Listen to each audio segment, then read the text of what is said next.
La suite du grand journal de Steve Nadjer à écouter sur notre application Radio J. Place maintenant à l'entretien de cette édition. Eldad Bek, bonjour. Bonjour, de Berlin. Et merci d'avoir accepté notre invitation cet après-midi. Vous êtes le correspondant à Berlin du quotidien Israël Hayom, spécialiste des relations entre Israël et l'Allemagne. On vous doit notamment un livre intitulé Merkel, Israël et les Juifs, qui n'a pas encore été traduit en français. Peut-être que ça viendra dans les prochains mois, on l'espère en tout cas. Le président allemand Frank-Walter Steinmeier est donc en visite aujourd'hui et jusqu'à demain en Israël. Il est reçu par son homologue israélien, Reuven Rivlin, qui termine son mandat, lui, dans quelques jours, mercredi prochain précisément. Reuven Rivlin qui accordera ce soir son dernier dîner officiel comme président de l'État hébreu à son homologue allemand. Eldad Bek, que traduit cette décision hautement symbolique ? De se rendre à Jérusalem dans ce timing, je dirais que il me semble que c'est un timing très problématique parce qu'on n'a pas l'habitude de ce genre de visite d'adieu à des présidents qui terminent leur mandat. On a bien vu que Rivlin est parti à Washington pour un adieu pareil. Maintenant, c'est Steinmeier qui arrive à Jérusalem pour dire ses adieux à Rivlin en Israël. Se pose la question pourquoi tout ce fanfare.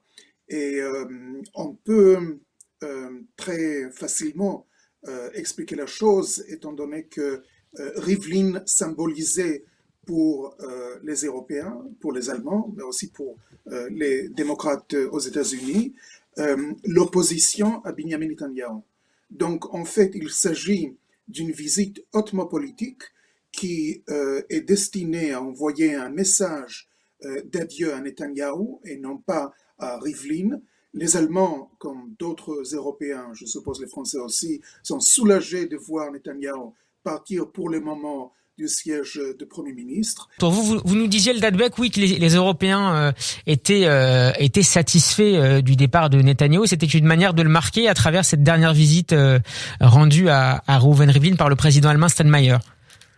Oui, tout à fait. Pour les Allemands, c'est je dirais même un cadeau en quelque sorte, parce que avant l'arrivée au pouvoir de Netanyahou, il faisait ce qu'il voulait dans les relations entre Israël et l'Allemagne. On sait très bien que l'Allemagne financie pas mal d'organisations anti-israéliennes. L'Allemagne, de manière traditionnelle, vote contre Israël dans les instances de l'ONU et aussi dans les instances de l'Union européenne. Et les Allemands se mêlent tout le temps dans les affaires politiques intérieures d'Israël d'une manière que j'appellerais très, très franchement chutzpah. Et donc, ce qui s'est passé pendant la période de Netanyahou, c'est qu'on a freiné tout ça, on a signalisé aux Allemands que c'est pas accepté pour Israël que les Allemands agissent de cette manière-là, c'est-à-dire qu'officiellement ils se disent amis d'Israël et tactiquement ils œuvrent contre Israël. Donc vous avez l'impression, Eldad Bek, que pour les Européens, que ça soit d'ailleurs à l'époque de Shimon Peres Zichrono Livracha ou de Reuven Rivlin, la fonction de président exerce une sorte de contre-influence, en tout cas exercée jusqu'à ces derniers jours, une sorte de contre-influence au pouvoir de Benjamin Netanyahou aux yeux des Européens et notamment des Allemands. Absolument, c'était le cas, et c'est la raison pour laquelle Steinmeier se précipite à Jérusalem. Il faut dire qu'il a été à Jérusalem en janvier 2020 pour une très grande conférence sur l'Holocauste. Donc c'était pas qu'il était obligé de venir en Israël, il veut véritablement envoyer un message en disant voilà, on est soulagé que Netanyahou n'est plus là. Alors de l'autre côté, du côté de Rivlin, on sait qu'il y a de bonnes relations d'amitié qui existent entre les deux présidents, Rivlin et Steinmeier. Et ce qui est assez cocasse, on a pu le lire dans la presse israélienne ces derniers jours, c'est que le jeune Ruby Rivlin avait manifesté dans les années 50 contre l'établissement de relations entre le jeune État hébreu et la République fédérale allemande. On était évidemment quelques années après la Shoah. Oui, effectivement, c'est-à-dire que ce serait pas la première fois que Rivlin a changé de ses positions d'une manière très radicale. Il explique pas vraiment pourquoi ce changement dans son comportement a eu lieu. Il nous donne toutes sortes d'explications sur la manière dont l'Allemagne s'est approchée d'Israël, l'aide allemande à Israël dans divers domaines, mais d'autre part, il n'insiste aucunement sur la très grande problématique dans la relation entre Israël et l'Allemagne.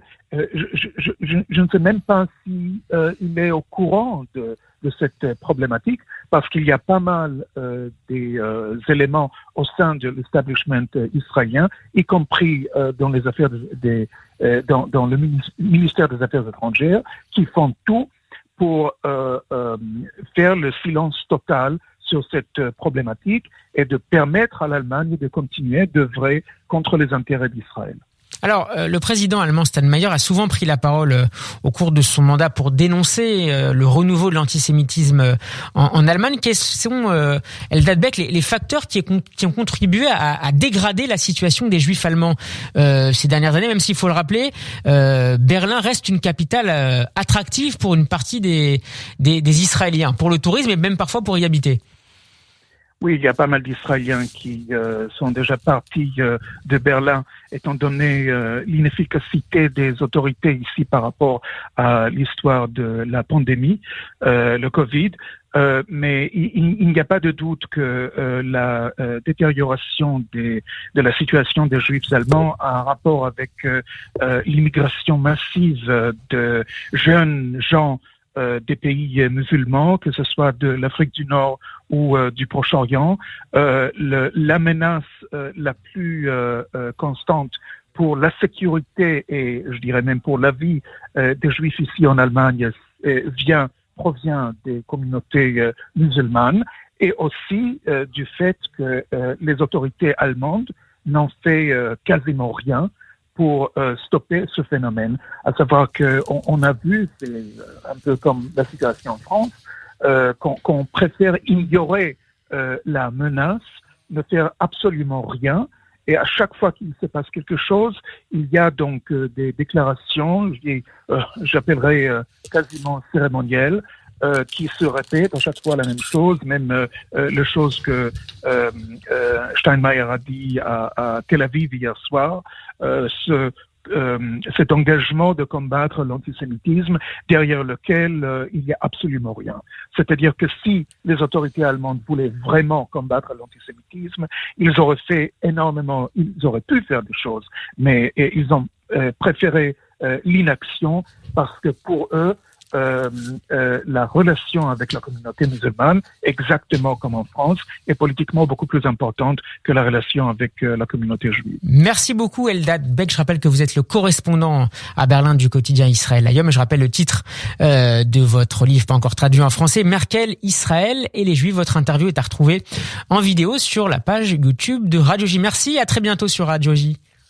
Merci, au revoir.